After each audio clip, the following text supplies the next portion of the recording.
Dr. Henrik Hesse, and he will be talking about intelligent drones as future industrial tools. He is an assistant professor in aerospace systems with the University of Glasgow in partnership with the Singapore Institute of Technology.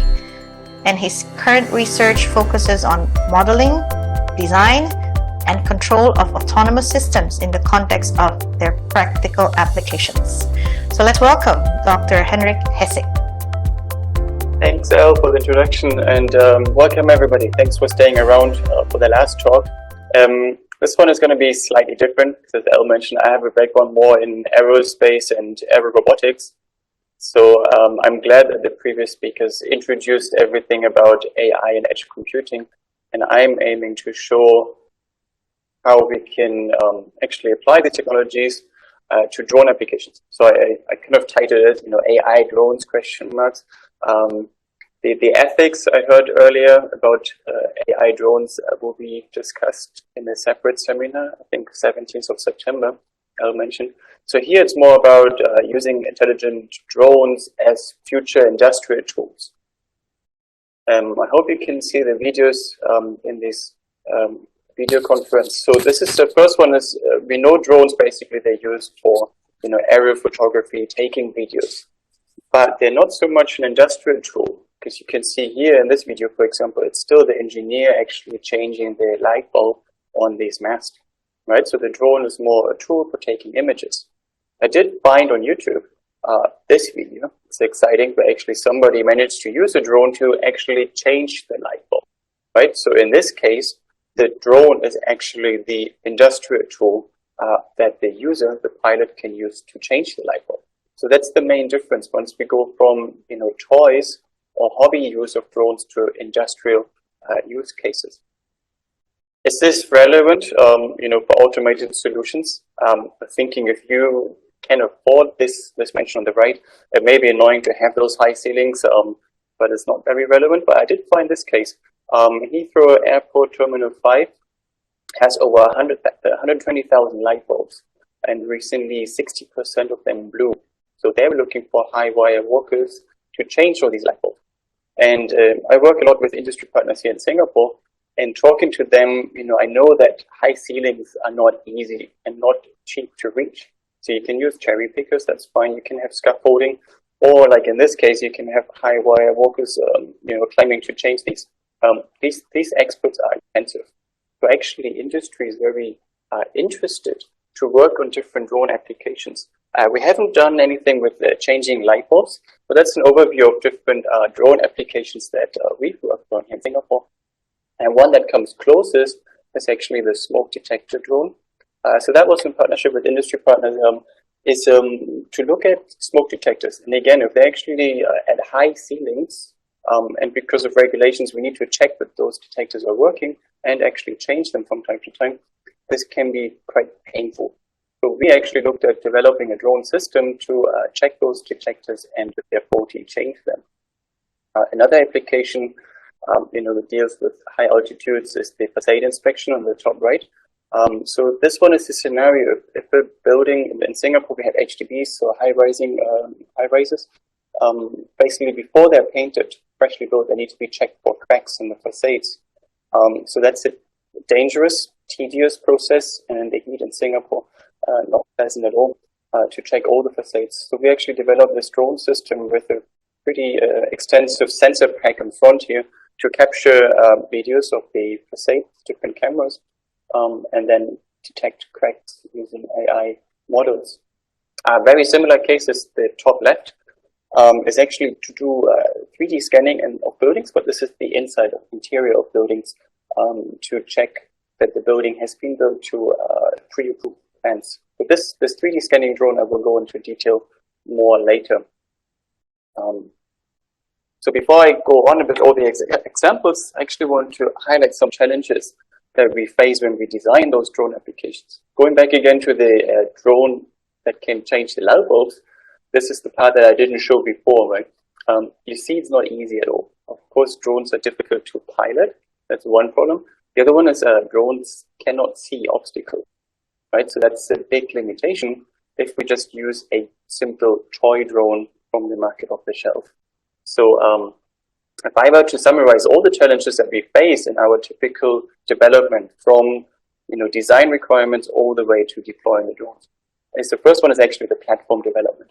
So our platforms are not off the shelf, and that's because every industry application has different requirements, right? So this drives the payload capabilities, and flight time is always a big factor. The other one is actually safety and redundancy. So you're probably aware of CAS regulations become stricter in drone applications in Singapore. So this is something that we need to include in the platform development aspect as well, and actually using a lot of sensors. So we're integrating all the sensors. Why do we need this? It's actually the next part is the flight operation. So it's easy to fly a drone manually, right? I can do this in my flat. If we comply with regulations, we can do this outdoors in Singapore as well. If we want to do anything that's meaningful, so for example, if I want to develop a delivery drone, in Singapore we have the case now, Food Panda actually looking at using drones for delivery. We are more in the situation where we're going to beyond visual line of sight, right? So these are industrial applications, and to comply with regulations to be allowed to actually fly in Singapore, we need to have obstacle avoidance included. Okay, so this is already one aspect which actually drives the move towards edge computing. The other one that I will talk about later is actually GPS denied environments. So if we have an industry partner that wants to use a drone, for example, to scan an underground tunnel, we cannot use GPS anymore. So that's the challenge that we need to address as well. And the final one is actually if we want to use the drone for anything that's meaningful, right, we're looking into the industry application. So we basically require the drone to not only collect data, but to do the analysis at the edge as well. So this is where we're looking at real-time perception and decision-making. We've seen that basically edge intelligence drives a lot of these aspects that we need for the intelligent drone development. So we have the sensor integration, we have the real-time perception, and the data analysis.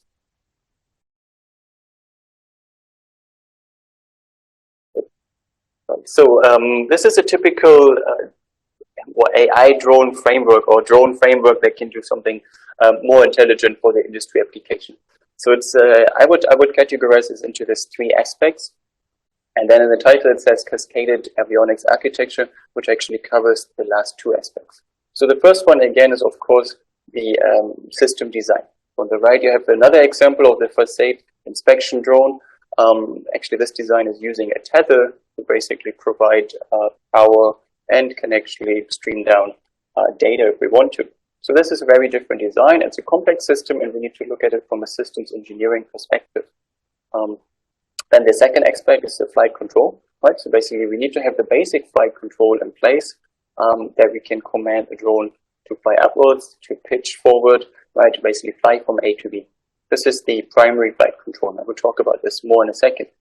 The third part is actually the data analytics. This is what I meant. If we want to do an industry application, we need to have additional computing capabilities.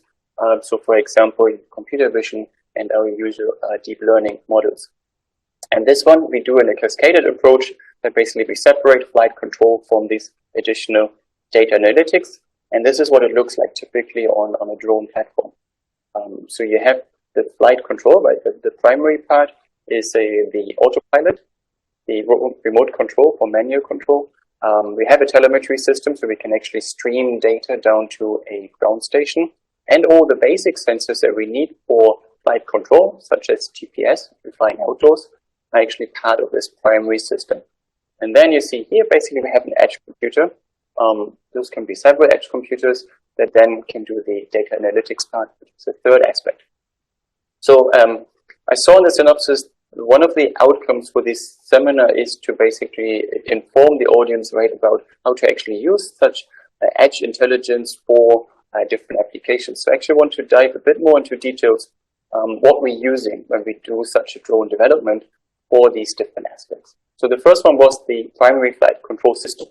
That one is based on Pixar.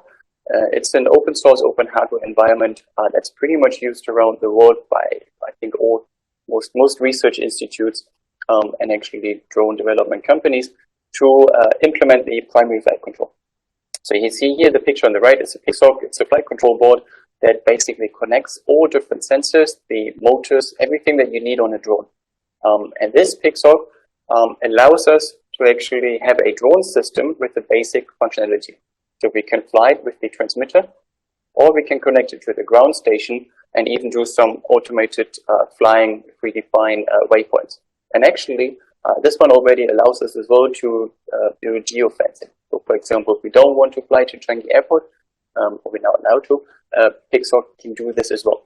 So actually, you know, at our university, it takes us about 3 hours to teach our undergraduate students from scratch how to build a drone and use the PICSOC system to actually have a functioning drone system.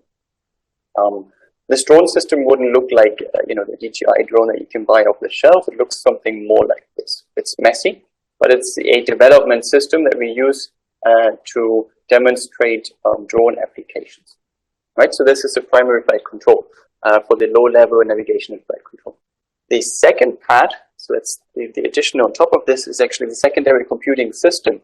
And I call this system because it's not just one second computer that we may want to use. We can actually have multiple edge computers depending on the application.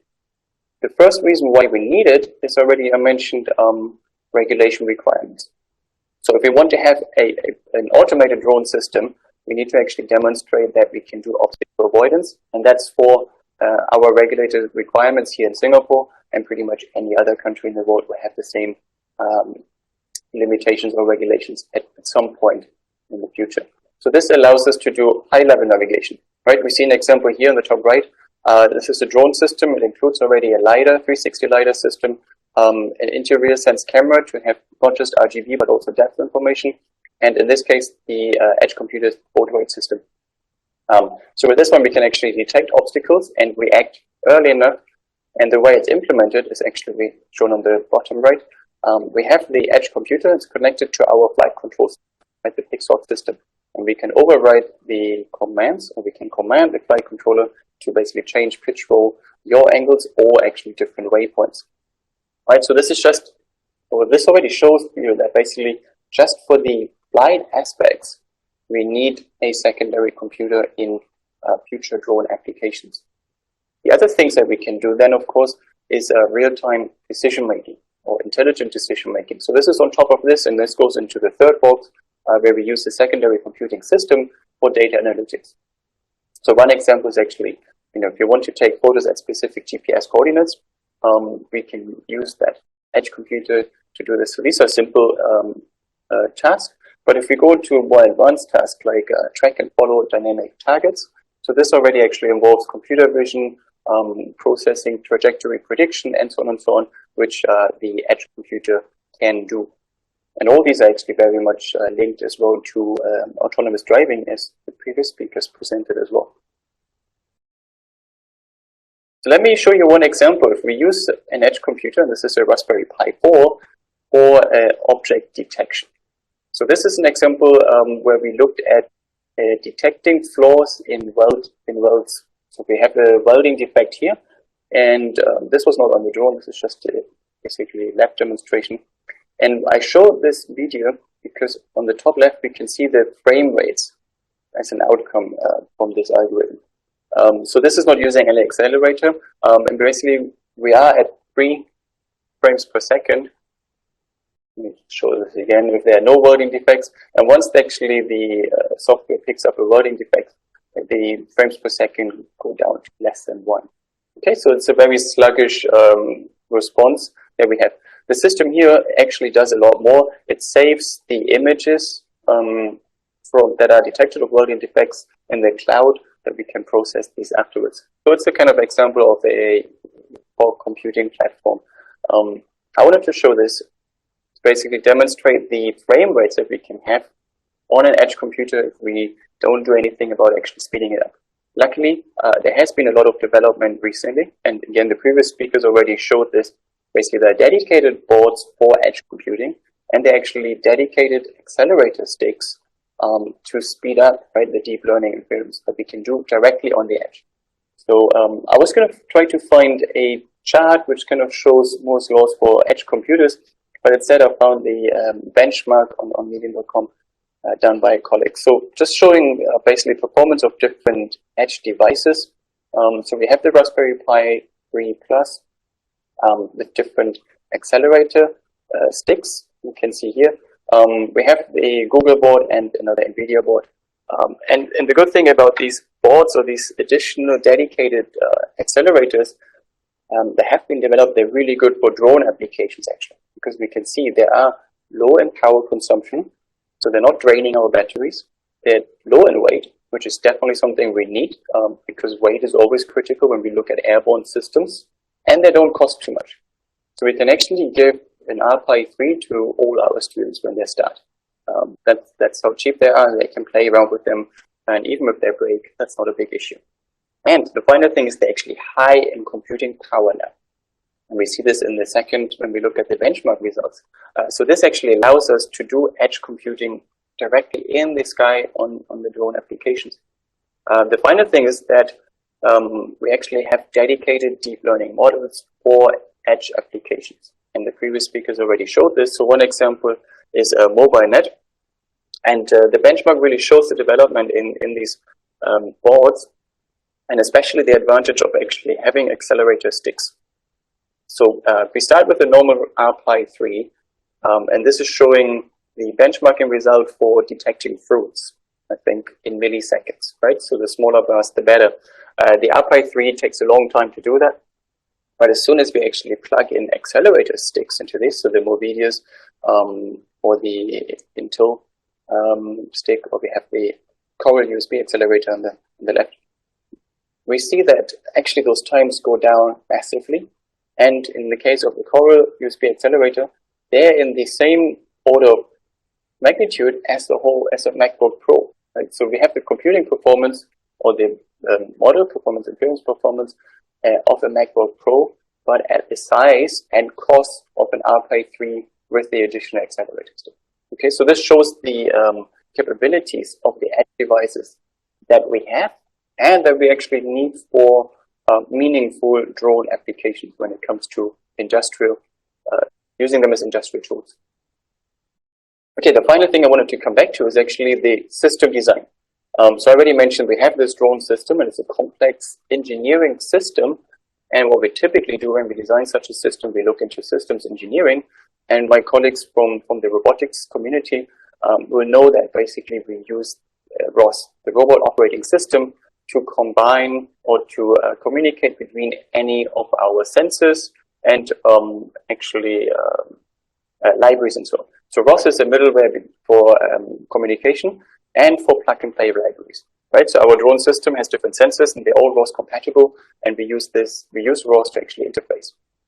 So the next thing is actually, if we look at the IoT world, which is again loads of interconnected devices, I actually see, and this is some development right now, is that ROS can actually play a critical role in implementing this edge or fog computing, right, and driving these applications. And that especially comes if we have more and more open source deep learning libraries that then can connect to our sensors, devices, and everything, algorithms directly through ROS, right? And in terms of drone applications, that's an example. It's a swarm of drones, but actually you see each drone itself is a complex system. So each drone is using ROS as an underlying framework to do all the communication between the sensors and the algorithms.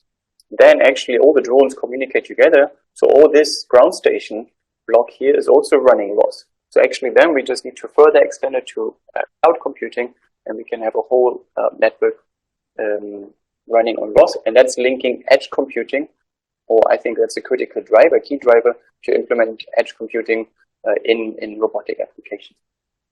Okay, finally, let me actually talk about an example. Hopefully I have time for this. So one thing I want to focus on, rather than going into all these examples, is the 3D scanning drone. This was a project in collaboration with AIBotics here in Singapore, and looked at building inspection. So this is a case where a building is newly built. It's been approved by BCA. So BCA has building plans of what the building is supposed to look like. And then afterwards, engineers go in and actually measure that all the dimensions comply with the approved plans, right? So this is an existing pain point because those engineers basically have to walk around construction sites and measure all the doors, all the windows, all the railings, everything that can be a safety aspect. So this project looked into developing an autonomous drone system which can automate this task.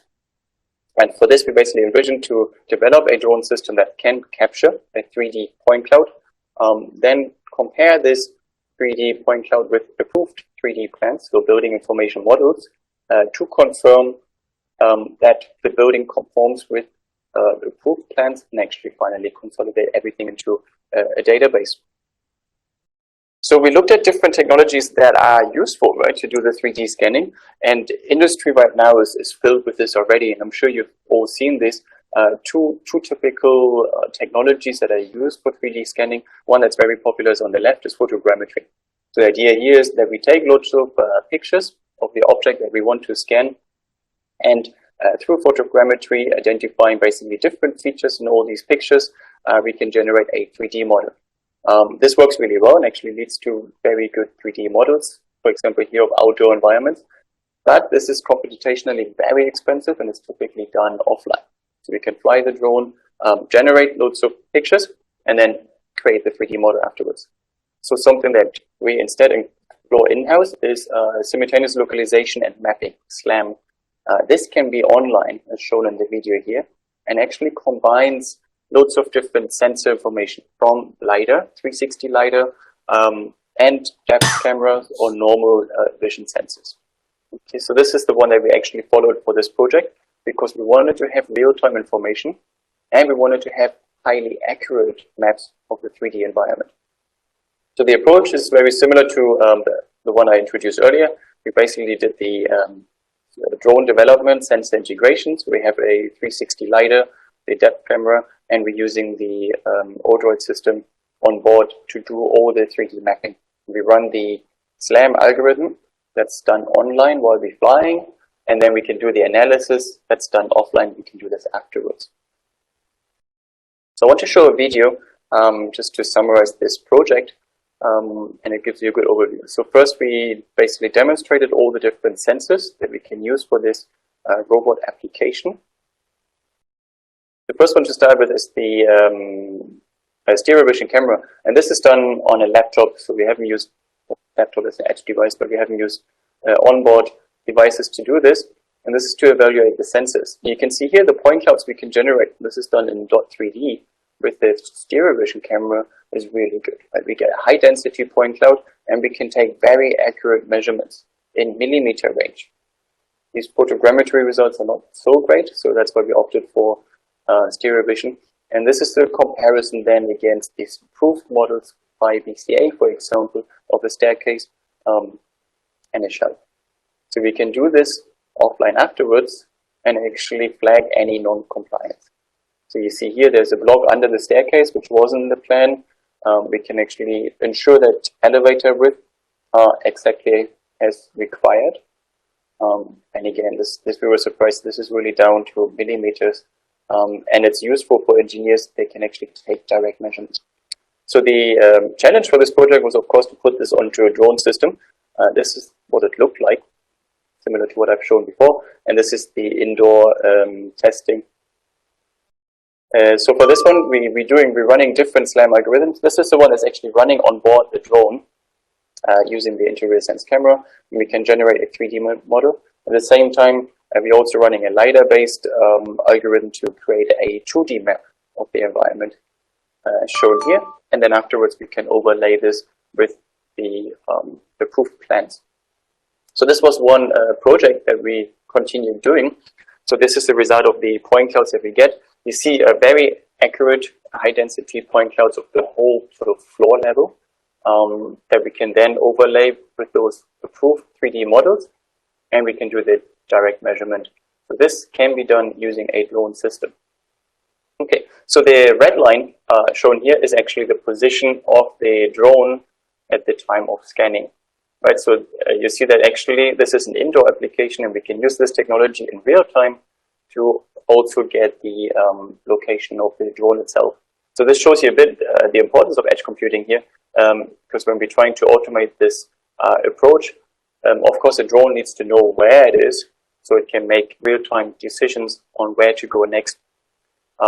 That's the last topic I quickly want to touch on, is actually GPS-denied navigation, and describe some other ways that we're looking at to actually identify drone positions or positions of sensors indoors. So the example I want to use is drone inspection in the tunnel. So talking to industry partners in Singapore and agencies, we actually see a lot of times that, of course, drones were a hype, and everybody bought drones and flew them around tunnels, buildings, parks, anywhere. And then actually realizing there's not much point in flying the drone around if we still require manual operation. And especially if the operator actually has to be still inside the tunnel, right?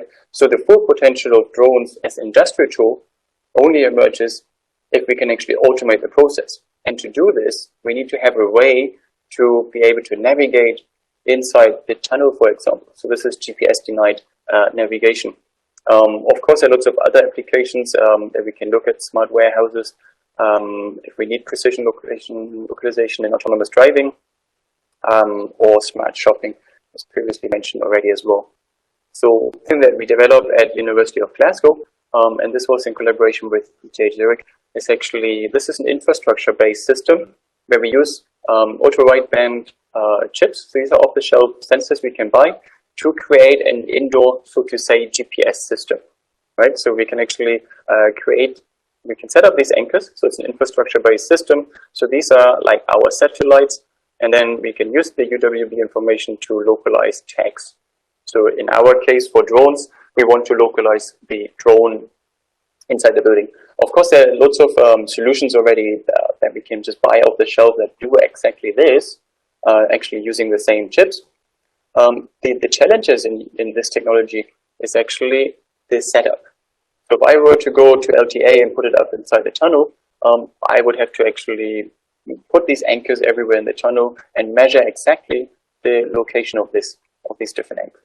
So that's again another big pain point with this technology, because it takes time to set this up. So we looked into ways to actually self-localize all the sensors, and the other one is if we look at some of these applications and we have lots of people moving around, it's a cluttered environment and so on, we actually have non-line of sight effects or multipath mitigation.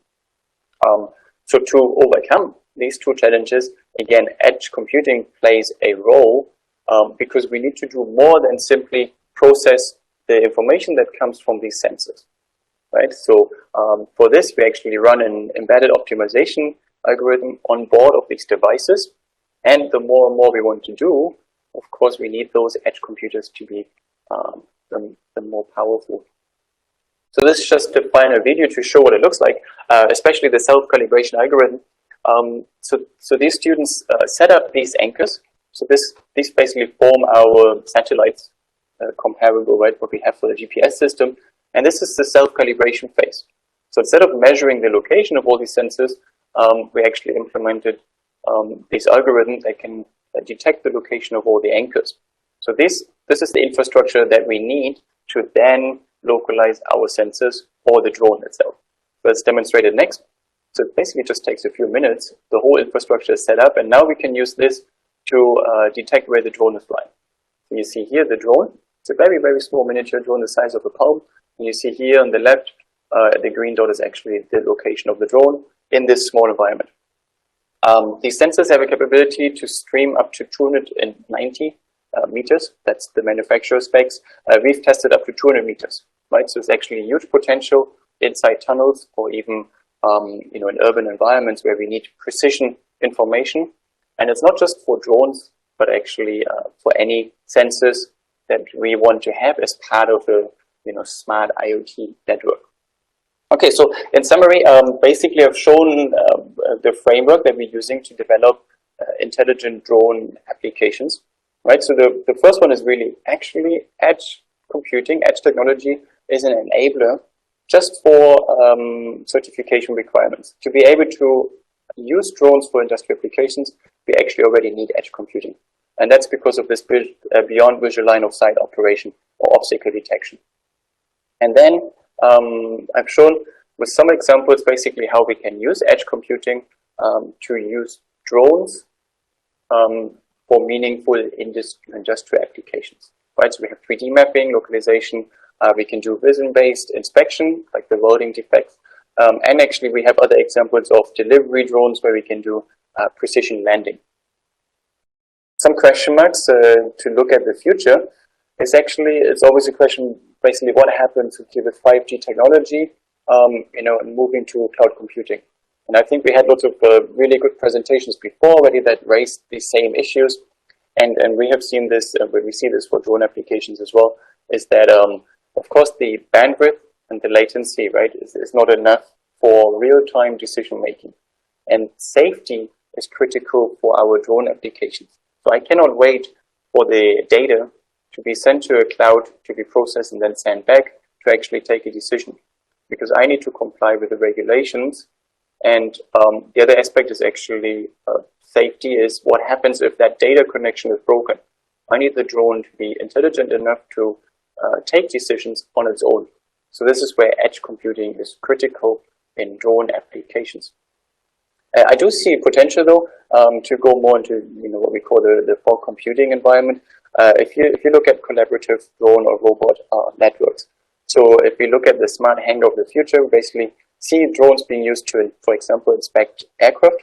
And now if you envision basically loads of drones working together to scan the whole aircraft, just to speed up the task, we can actually see there is an application here where each drone itself can have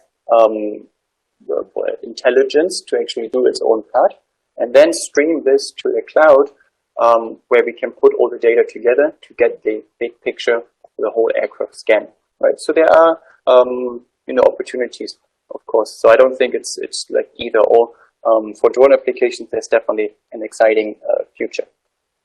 So I hope I was able to actually give you a good overview of what we do, and that I managed to complete this outcome. That if you want to go into drone applications and see how you can use it for your industry challenges, that you get some insights on how to do this. We are based here in Singapore, so if you actually want to work together, of course, you can reach out to me, and we can look at the different applications. Okay. So that's Thank all you so from my much, side. Henrik. Thanks, Elle. Sorry. All right. Thank you so much, and we are excited to have you back.